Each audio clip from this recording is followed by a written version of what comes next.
السلام علیکم ورحمۃ اللہ تعالی وبرکاتہ۔ کسی کے انتقال کے بعد جب تک چہلم نہ ہو جائے یعنی 40 دن پورے نہ ہو جائیں تو کیا اس وقت تک اس کا گھر ناپاک رہتا ہے؟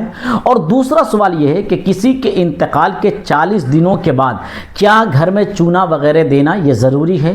آج کے اس ویڈیو میں ہم آپ کے سامنے ان مسئلوں کو بتانے جا رہے ہیں۔ آپ سے گزارش ہے کہ آپ اس ویڈیو کو دھیان سے ضرور سنیں۔ دیکھیں، سب سے پہلا جو سوال کیا گیا کہ کسی کے انتقال کے بعد 40 دن تک وہ گھر ناپاک رہتا ہے، بھائی آپ نے یہ سوچ کہاں سے لیا؟ آپ نے کس کتاب میں یہ پڑھا کہ 40 دن تک وہ گھر ناپاک رہتا ہے؟ اچھا، کس وجہ سے ناپاک رہتا ہے؟ وہ آدمی انتقال ہو کر قبرستان میں چلا گیا اسی وجہ سے؟ کیا وہ آدمی ناپاک تھا؟ اگر ناپاک تھا تو اس کو غسل دیا جاتا ہے، کفن پہنایا جاتا ہے، اسے پاک کر کے پھر جو ہے اس کو قبرستان میں لے جایا جاتا ہے۔ اس لحاظ سے آپ اس کو ناپاک کہہ رہے ہیں۔ اگر ناپاک نہیں ہے تو پھر آپ کا گھر ناپاک کیسے ہو گیا؟ اس لیے گھر ناپاک نہیں ہوتا۔ ہاں، بالفرض ہم نے یہ مان لیا کہ جب کسی کا انتقال ہوتا ہے تو انتقال ہوتے وقت جب اس کی روح قبض ہوتی ہے تو اس وقت شاید کہ کچھ گندگی اس کے جسم سے باہر نکلے۔ اگر بالفرض اس کے جسم سے کچھ گندگی باہر نکلی ہو تو پھر یہ کیا ضروری ہے کہ آپ 40 دن کے بعد ہی گھر کو پاک کریں گے؟ یہ بھی کسی کتاب میں موجود نہیں ہے، بلکہ اگر گندگی نکلی ہے تو آپ اسی وقت گھر کو دھو لیں، اسی وقت گھر کو صاف کر لیں، صاف ستھرا کر کے گھر پاک کر لیں۔ یہ دماغ میں لانا کہ اگر کوئی شخص انتقال ہو جائے تو 40 دن تک وہ گھر ناپاک رہتا ہے، یہ بات بالکل سراسر غلط ہے۔ یہ جاہلانہ بات ہے، یہ غلط فہمیاں ابھی بھی ہمارے معاشرے میں پائی جاتی ہے۔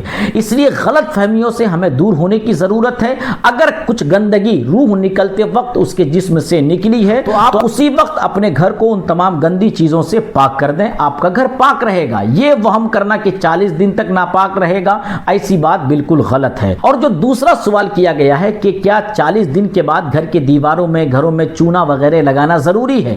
تو دیکھیں، اگر آپ اس نیت سے چونا وغیرہ لگا رہے ہیں کہ گھر کو ہم یوں ہی صاف ستھرا کر رہے ہیں، گھر کو خوبصورت بنا رہے ہیں، تو آپ 40 دن کے بعد گھر میں ٹائلز لگائیں، چونا لگائیں، کچھ بھی لگائیں، ساری چیزیں جائز ہیں۔ لیکن اگر آپ کی نیت یہ ہے کہ نہیں، 40 دن کے بعد چونا لگانا یہ ضروری ہے، 40 دن کے بعد پورے گھر کو دھونا یہ ضروری ہے، تو یہ غلط ہے۔ اس لیے کہ چونا لگانا، گھر کو صاف کرنا، گھر کو خوبصورت کرنا یہ غلط بات نہیں ہے۔ تو آپ 40 دن پہلے کریں یا 40 دن کے اندر کریں یا 40 دن کے بعد کریں، جو بھی کریں ساری چیزیں جائز ہیں۔ لیکن آپ کی نیت جو ہے وہ نیت یہ ہونی چاہیے کہ ہم صفائی کی نیت سے گھر کو صاف کر رہے ہیں۔ اگر گھر میں آپ چونا لگا رہے ہیں تو آپ کی نیت یہ نہ ہو کہ 40 دن کے بعد گھر میں چونا لگانا ضروری ہے، یہ نیت نہیں ہے۔ آپ یوں ہی گھر میں ٹائلز لگا رہے ہیں، چونا لگا رہے ہیں، گھر کو صاف کر رہے ہیں، تو یہ بالکل جائز ہے، آپ ایسا کر سکتے ہیں۔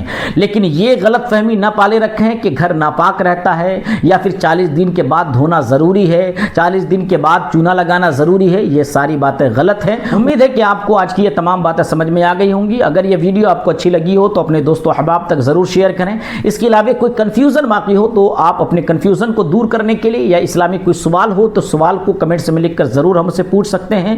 انشاءاللہ آپ کے سوال کا جواب بالکل قرآن و حدیث کی روشنی میں ضرور دیا جائے گا۔ اگر آپ نے ابھی تک ہمارے چینل کو سبسکرائب نہ کیا ہو تو سبسکرائب بھی ضرور کر لیں تاکہ مزید اسلامی مسائل کی مستند جانکاری حاصل کر سکیں۔